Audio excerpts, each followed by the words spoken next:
বিসমিল্লাহির রহমানির রাহিম। ভাই ও বোনেরা, যে যেখান থেকে আমাকে দেখছেন এবং শুনছেন, আপনাদের সবাইকে আমার সালাম, আসসালামু আলাইকুম। আশা করি আপনারা ভালো আছেন, আমিও ভালো আছি। UK property gossip by Tasmina YouTube চ্যানেলের পক্ষ থেকে জানাই শুভেচ্ছা। এখন আপনাদের সাথে গরম নিয়ে কথা বলতে চাচ্ছি। বর্তমানে আপনারা যারা লন্ডনে বসবাস করছেন তারা জানেন যে লন্ডনে কতটুকু গরম পড়ে। তো বেশ মোটামুটি বলা চলে আজ কয়েক সপ্তাহ ধরেই বেশ ভালোই গরম, ওই সামার যাকে বলে সেটা মোটামুটি টের পাওয়া যাচ্ছে।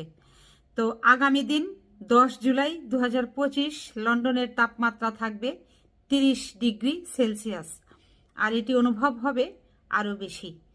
তো যা হোক, ইউরোপে তাপদাহে 12টি শহরে 2300 মানুষের এ পর্যন্ত মৃত্যু হয়েছে। এই বিষয়টি নিয়ে এখন আপনাদের সাথে কথা বলতে চাচ্ছি। প্রচণ্ড গরমে ও তাপপ্রবাহের জেরে গত 10 দিনে বার্সেলোনা, মাদ্রিদ, লন্ডন, মিলান সহ ইউরোপের গুরুত্বপূর্ণ 12টি শহরে প্রায় 2300 মানুষের মৃত্যু হয়েছে। অত্যন্ত দুঃখজনক একটি খবর। লন্ডন ভিত্তিক দুই প্রতিষ্ঠান ইম্পেরিয়াল কলেজ এবং London school of hygiene and tropical মেডিসিনের বিজ্ঞানীদের এক গবেষণা গ্রন্থে উল্লেখ করা হয়েছে এ তথ্য। মঙ্গলবার প্রকাশিত প্রবন্ধে বলা হয়েছে যে গত 22 জুন থেকে 2 জুলাই পর্যন্ত 2300 জন মানুষ মারা গেছেন। তাদের অনেকেরই মৃত্যু হয়েছে সরাসরি তাপপ্রবাহের কারণে। এই সংখ্যা অন্তত 1500 জন। বাকিরা আগে থেকেই বিভিন্ন শারীরিক জটিলতায় ভুগছিলেন।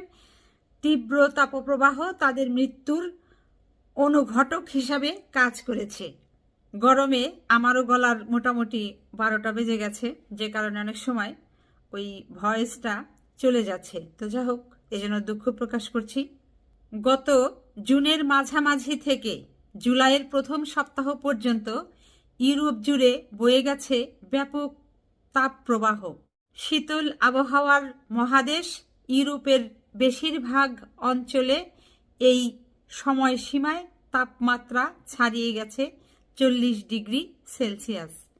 কল্পনা করতে পারেন যে সমস্ত দেশে, পৃথিবীর যে সমস্ত দেশগুলোতে শীতে মানে হাঁটু পর্যন্ত, তারও অধিক পর্যন্ত বরফ পড়ে থাকতো, এবং এই সামারেও যেখানে তাপমাত্রা এত হতো না, কখনো 20 সর্বোচ্চ হয়তো বা 25-26 ডিগ্রি সেলসিয়াস হতো, সেই দেশগুলোতে বর্তমানে তাপমাত্রা হয়ে যাচ্ছে 40 ডিগ্রি সেলসিয়াসের মতো। মানে আবহাওয়ার কি পরিমাণ পরিবর্তন, সারা বিশ্ব জুড়ে জলবায়ুর মানে মহা পরিবর্তন, এটি আসলে বোঝা যাচ্ছে।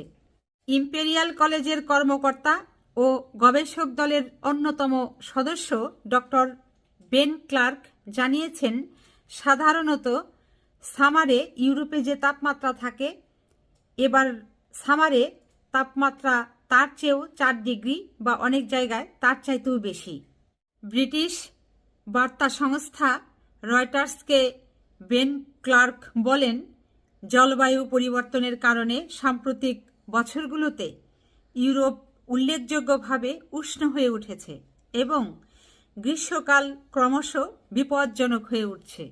তা তো বটেই, কারণ হচ্ছে ইউরোপের বিভিন্ন দেশে আপনারা যদি একটু খেয়াল করেন, এমনকি এই আমেরিকাতেও যে বনগুলো আছে এগুলোতে ফরেস্টে আগুন লেগে যাচ্ছে। আগুন লেগে হাজার হাজার একর জায়গা পুড়ে ছাই ভস্ম হয়ে যাচ্ছে। এ সমস্ত জায়গার মাটিতে যে গাছপালা আছে সব পুড়ে ছাই। তারপর সেই গাছপালার ভেতরে যে প্রাণীগুলো থাকে, পশুগুলো থাকে, সেগুলো পুড়ে ছাই হয়ে যাচ্ছে, কয়লা হয়ে যাচ্ছে। এটি অত্যন্ত মানে দুঃখজনক এবং মানুষকে ভাবিয়ে তুলছে যে আগামীতে আর কি হতে পারে। তিনি আরও বলেন, গত 3 সপ্তাহের তাপপ্রবাহে ইউরোপে মৃতের সংখ্যা আরও অনেক বেশি হবে বলে ধারণা করছি, কারণ আমাদের এই গবেষণায় শুধু ইউরোপের প্রধান 12টি শহরকে ফোকাস করা হয়েছে। তার মানে ইউরোপে তো শুধু 12টি শহর নেই, আরও তো শহর আছে। তো তারা শুধু এই যে বলছে যে ইউরোপের শুধু 12টি শহরের ভেতরেই শুধু মারা গেছে 2300 জন মানুষ এই গরমে। এখনো আগামী 3 সপ্তাহে যে পরিমাণ গরম পড়বে তাতে আরও কত লোক মারা যাবে সেটি তারা এখনো ধারণা করতে পারছে না, কিন্তু অনেক মারা যাবে এটি তারা ধারণা করতে পারছে। তো যা হোক, আজ লিবিয়ার একটি শহর সাভা, সেখানে যেটি দেখলাম যে 40 ডিগ্রি তাপমাত্রা। তো এটি হচ্ছে তাপমাত্রা, এখন ফিল হচ্ছে নিশ্চয়ই এর চাইতে আরও বেশি। তো সব মিলিয়ে মোটামুটি সারা বিশ্বেই এখন গরম চলছে। সবাই এই গরমের মাঝে বেশি বেশি পানি খাবেন, শরীরের যত্ন নেবেন। তারপর হচ্ছে যারা একটু অসুস্থ আছেন, যেখানে বেশি গরম, তারপর বেশি মানুষজন, ভিড় এড়িয়ে চলার চেষ্টা করবেন, বিশ্রাম নেবার চেষ্টা করবেন। সবাই ভালো থাকবেন, সুস্থ থাকবেন এবং আমার জন্য দোয়া করবেন। আমার এই চ্যানেলটিতে লাইক, কমেন্ট, শেয়ার এবং সাবস্ক্রাইব করবেন। আসসালামু আলাইকুম, আল্লাহ হাফেজ।